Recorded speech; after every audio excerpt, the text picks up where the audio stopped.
عربی اور فارسی ایک اہم زبان تھی، لیکن جو ان کی مادری زبان تھی جس میں وہ بات چیت کرتے تھے وہ اردو زبان تھی۔ اور مسلمان اپنی زبان جبکہ ہندوؤں نے کئی ایسی تحریکیں چلائیں کہ مسلمانوں کو اردو کے لیے خطرہ محسوس ہوا،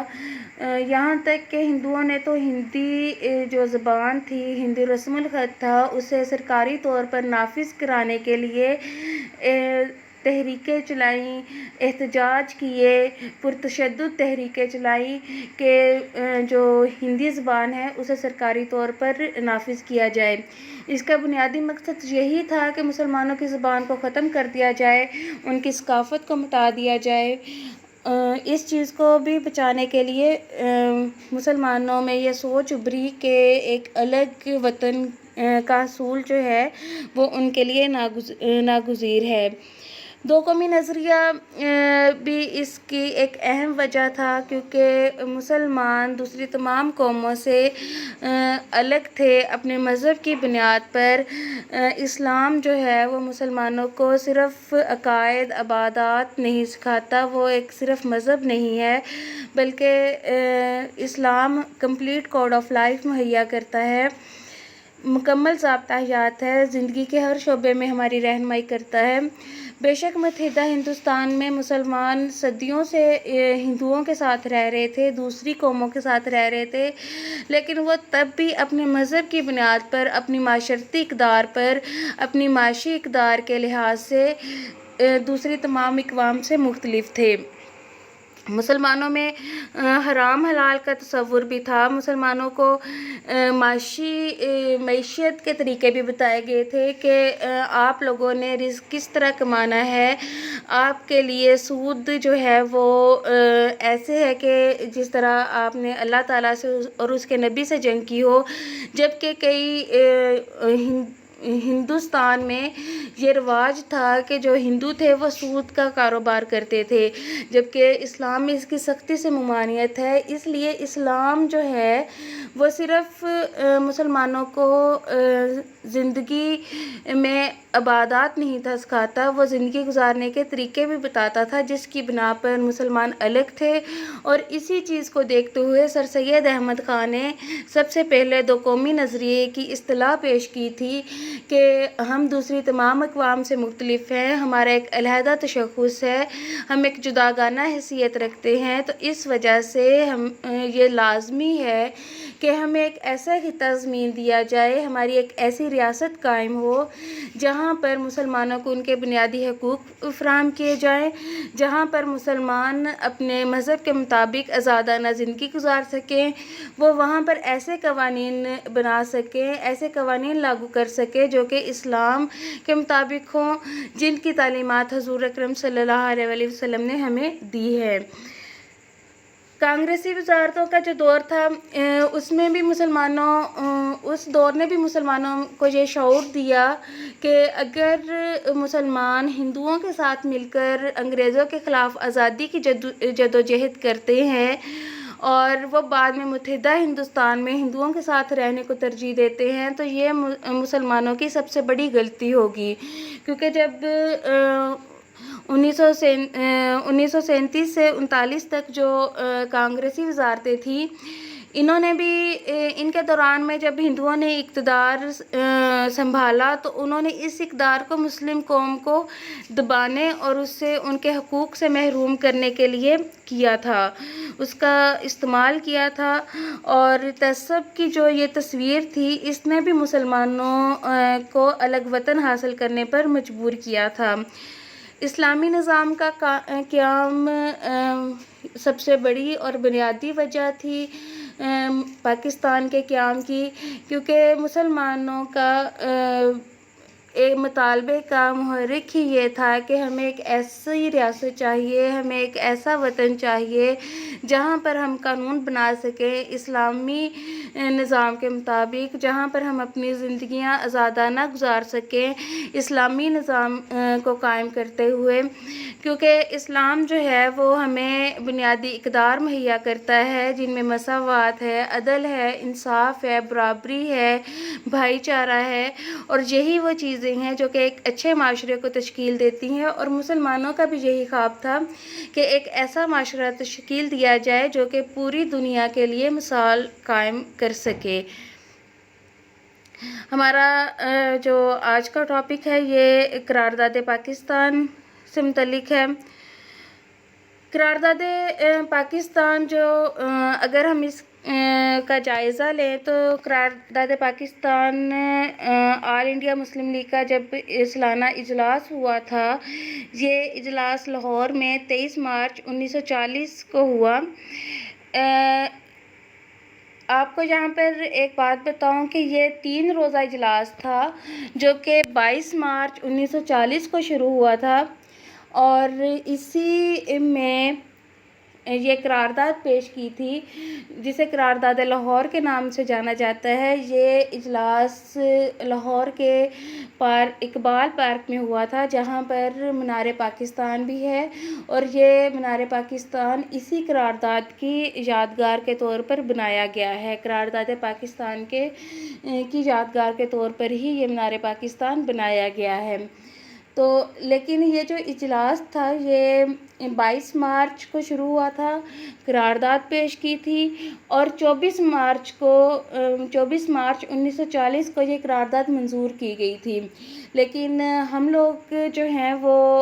ظاہر ہے یہ 3 دن تو نہیں اس کی یاد میں منا سکتے تھے، تو 23 مارچ جو ہے اسے ہم قرارداد پاکستان کے طور پر مناتے ہیں۔ اس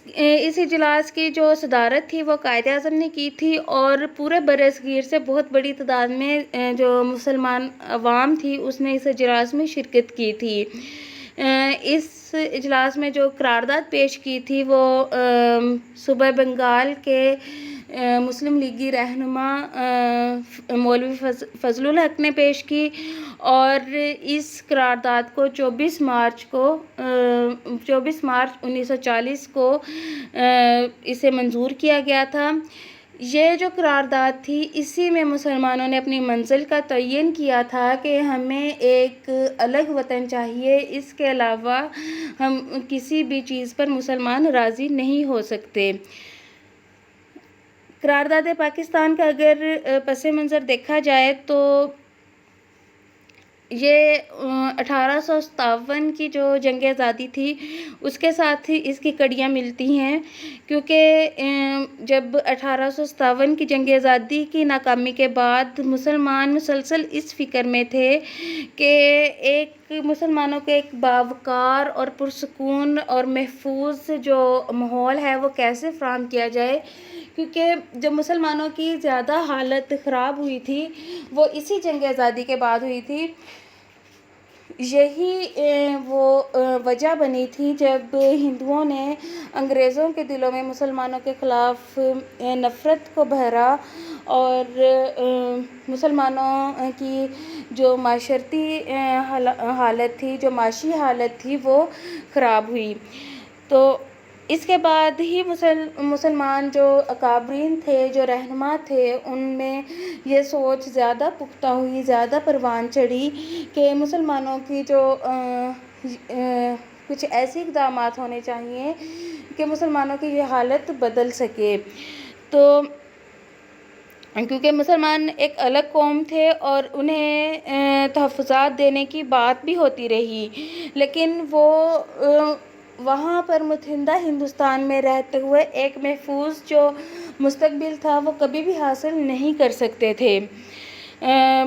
کئی جو مسلم شخصیات ہیں انہوں نے جداگانہ مسلم مملکت کے قیام کی طرف اپنی تقریروں اور تحریروں میں اشارے دیے تھے۔ ان میں سید جمال الدین افغانی، عبدالحلیم شرر، مولانا محمد علی جوہر اور خیری برادران جو ہیں ان کے نام بھی قابل ذکر ہے۔ بلکہ اس کے علاوہ جو کئی ہندو رہنما تھے جن میں سی آر داس اور لالا لاجپت رائے جو ہیں، انہوں نے بھی جو برصغیر کے حالات تھے، جو ہندو مسلم کشمکش تھی، جو فسادات تھے، ان کا حل یہی نکالا تھا کہ برصغیر کو تقسیم کر دیا جائے۔ اور جو انگریز کئی مصنفین تھے جن میں بلٹ اور جان برائٹ اور مارشل اسٹالن، جو یہ روس کا مصنف تھا، تو روسی مصنف تھا، انہوں نے بھی جو برصغیر کے حالات تھے ان کا یہی حل نکالا تھا کہ برصغیر کو تقسیم کر دیا جائے، مسلمانوں کو ایک ایسا خطہ زمین دیا جائے، انہیں ایک آزاد ریاست قائم کرنے کا حق دیا جائے، جہاں پر وہ آزادانہ زندگی گزار سکیں، انہیں ان کے بنیادی حقوق مل سکیں اور وہ اپنے مذہب کے مطابق قوانین لاگو کر سکیں۔ اگر ہم اس کے پس منظر میں جائیں تو ایک تو 1857 کی جنگ آزادی کے بعد جو مسلمانوں کے حالات تھے وہ بھی اس کی وجہ تھے۔ دوسرا، جب 1937 کے انتخابات ہوئے تھے، یہ وہ پہلے انتخابات تھے جو کہ انگریزوں نے حق دیا تھا برصغیر کی اقوام کو کہ انتخابات کا، کہ آپ ووٹ کے ذریعے اپنے نمائندے چن سکتے ہیں، وزارتیں دی جائیں گی۔ تو یہ انتخابات بھی ان کی وجہ بنے تھے، کیونکہ 1937 میں جو کانگریس تھی اس سے برتری حاصل ہوئی، یہ جیتی۔ 11 صوبے تھے جن میں تمام میں کانگریس ہی جیتی تھی۔ ایک دو صوبوں میں مسلم لیگ کی کانگریس کے ساتھ مخلوط جو وزارتیں تھیں وہ قائم تو ہو گئی تھی، لیکن جو مسلم لیگ کا ایک دعویٰ تھا کہ یہ مسلمانوں کی جماعت ہے، وہ بری طرح سے مجروح ہوا تھا۔ اس چیز کے بعد بھی مسلم جو رہنما تھے، جو مسلم لیگی رہنما تھے، انہیں کانگریس کی جو طاقت تھی اس کا اندازہ ہوا اور وہ تمام اس چیز پر بھی متفق ہوئے کہ جو ایک الگ وطن اور الگ ریاست کا قیام بہت ضروری ہے۔ علامہ محمد اقبال نے بھی 1930 میں مسلم لیگ کے سالانہ اجلاس کی صدارت کرتے ہوئے جو کہ خطبہ الہ آباد میں انہوں نے بھی اشارہ دیا تھا کہ شمال مغرب میں ایک جداگانہ مسلم مملکت قائم کی جائے۔ چودھری رحمت علی نے بھی جب ایک رسالہ نکالا تھا 1933 میں، اب یا پھر کبھی نہیں، تو انہوں نے بھی لفظ پاکستان کی اصطلاح سب سے پہلے جو پیش کی تھی، تو اس کا بھی یہی تھا کہ ایک الگ ریاست کا، ایک الگ مملکت کا قیام مسلمانوں کا حق ہے۔ سندھ میں جو مسلم لیگ کی جماعت تھی اس نے بھی 1939 میں اپنے سالانہ اجلاس میں تقسیم کے حق میں قرارداد منظور کی تھی۔ قائد اعظم نے جو سید حسن ریاض مصنف تھے، پاکستان ناگزیر تھا، کہ انہیں ایک انٹرویو میں یہ بتایا تھا کہ انہوں نے تو 1930 میں ہی ایک علیحدہ مملکت کے قیام کی جدوجہد کا فیصلہ کر لیا تھا۔ 1940 تک قائد اعظم نے صرف قوم کو ذہنی طور پر اس چیز کے لیے تیار کیا تھا۔ آپ لوگوں کو یہاں پر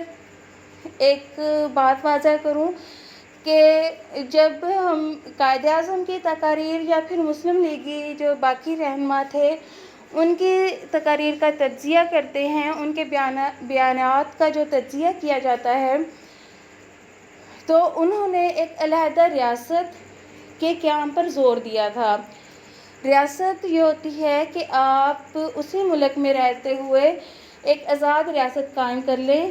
جہاں پر کچھ لوگوں جو اکثریت ہے اس ریاست کی، ان کی حکومت ہو، یعنی کہ کوئی سرحدیں نہ ہوں، حد بندیاں نہ ہوں، لیکن وہ ہو اسی ملک کا حصہ، لیکن وہ ایک آزاد ریاست کے طور پر جانی جائے، جہاں پر جو اس ریاست میں جن لوگوں کی اکثریت ہے ان کی حکومت قائم کر دی جائے۔ یہ 1940 تک تمام جو مسلم لیگی رہنما تھے، قائد اعظم جو تھے، ان کی تقاریر میں ایک الگ ریاست کا ہی مطالبہ کیا گیا تھا، لیکن جب قرارداد پاکستان پیش کی گئی تو اس میں ایک علیحدہ مملکت کے قیام کا مطالبہ کیا گیا تھا، علیحدہ ملک کے قیام کا مطالبہ کیا گیا تھا، اور یہ پہلی دفعہ تھا کہ مسلمانوں نے سرحدوں پر بات کی تھی، انہوں نے ایک الگ خطہ زمین کی بات کی تھی، الگ وطن کی بات کی تھی۔ قائد اعظم نے اس میں خطبہ صدارت دیا تھا۔ قائد اعظم محمد علی جناح نے اپنے خطبے میں مسلمانوں کی جدوجہد کے لیے سمت کا تعین کر دیا تھا۔ ان کے خطبے کے جو اہم نکات تھے وہ یہی تھے کہ مسلمانوں کا جداگانہ سماجی، ثقافتی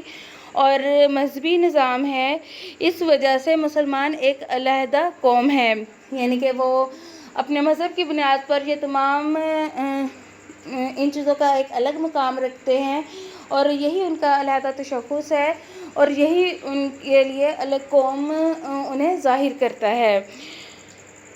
برصغیر ایک ملک نہیں اور ہندو مسلم تنازعات فرقہ وارانہ نہیں بلکہ بین الاقوامی مسئلہ ہے، جس کا حل برصغیر میں ایک سے زیادہ ریاستوں کا قیام ہے۔ یعنی کہ برصغیر کو اگر ٹکڑے کر دیا جائے، اسے بانٹ دیا جائے، تو جو فرقہ وارانہ فسادات ہیں یا پھر جو مسلمانوں کی حق تلفیاں ہوتی ہیں، اس کا ایک واحد حل ہی یہ ہے۔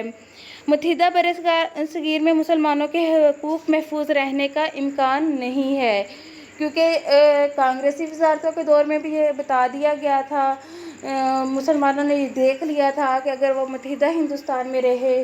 تو جو ان کے حقوق ہیں وہ کس بری طرح سے پامال ہو سکتے ہیں۔ فرقہ وارانہ جو فسادات تھے انہوں نے بھی یہ واضح کر دیا تھا کہ مسلمان اگر متحدہ ہندوستان میں رہے، انہوں نے ایک الگ ریاست کی، الگ وطن کی کوشش نہ کی، تو ان کے جو حقوق ہیں وہ کبھی بھی انہیں نہیں مل سکتے، اور نہ ہی وہ جو معاشرتی اور معاشی اقدار ہیں جو کہ ایک بنیادی حق بنتا ہے کسی بھی شہری کا، وہ بھی انہیں نہیں مل سکتے۔ انہوں نے قائد اعظم نے اس سلسلے میں مختلف ملکوں کی بھی مثالیں پیش کی تھیں کہ جس طرح برطانیہ سے آئرلینڈ الگ ہوا ہے، تو اس طرح اگر یہاں پر بھی پاکستان بنا دیا جائے، ایک الگ وطن قائم کر دیا جائے، تو یہ کوئی اتنی بڑی بات نہیں ہے، بلکہ یہ وقت کی ضرورت ہے، اور جو ہندو مسلم تنازعات ہیں جو ان کے درمیان میں ایک کشمکش کا سلسلہ ہے، اس کا واحد حل ہی یہ ہے۔ قرارداد کے جو بنیادی نکات تھے وہ یہ تھے کہ جو باہم متصل اکائیوں کی حد بندی کی جائے، نئے خطوں کی صورت میں شمال، مغرب اور مشرق میں مسلم اکثریت والے علاقوں میں آزاد مسلم مملکتیں قائم کی جائیں، اور یہ چیز چودھری رحمت علی نے بھی اپنے کتابچے اب یا پھر کبھی نہیں میں بتا دی تھی۔ اس کے علاوہ جب علامہ محمد اقبال نے خطبہ الہ آباد دیا تو انہوں نے بھی اسی چیز کی طرف اشارہ کیا تھا کہ جو شمال مغربی صوبے ہیں جہاں پر مسلمان اکثریت میں ہیں، وہاں پر مسلمانوں کی علیحدہ ریاست قائم کر دی جائے۔ برصغیر کے لیے تقسیم کے علاوہ کسی دوسری اسکیم کو منظور نہیں کیا جائے گا۔ یہ ایک مسلمانوں کی بہت بڑی انہوں نے یہ ایک تجویز، ایک نقطہ پیش کیا تھا کہ وہ برطانوی حکومت کے ساتھ یا پھر ہندوؤں کے ساتھ اور کسی بھی چیز پر رضامند نہیں ہو سکتے سوائے اس کے کہ مسلمانوں کو ان کے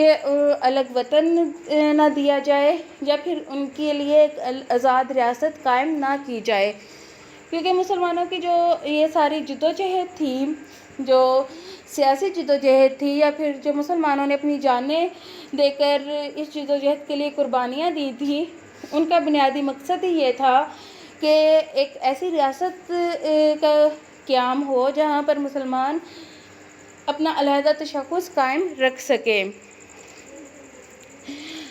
تقسیم ہو جاتی ہے تو ہندو اکثریتی علاقوں میں مسلم اقلیت کے حقوق کے تحفظ کا مناسب بندوبست کیا جائے،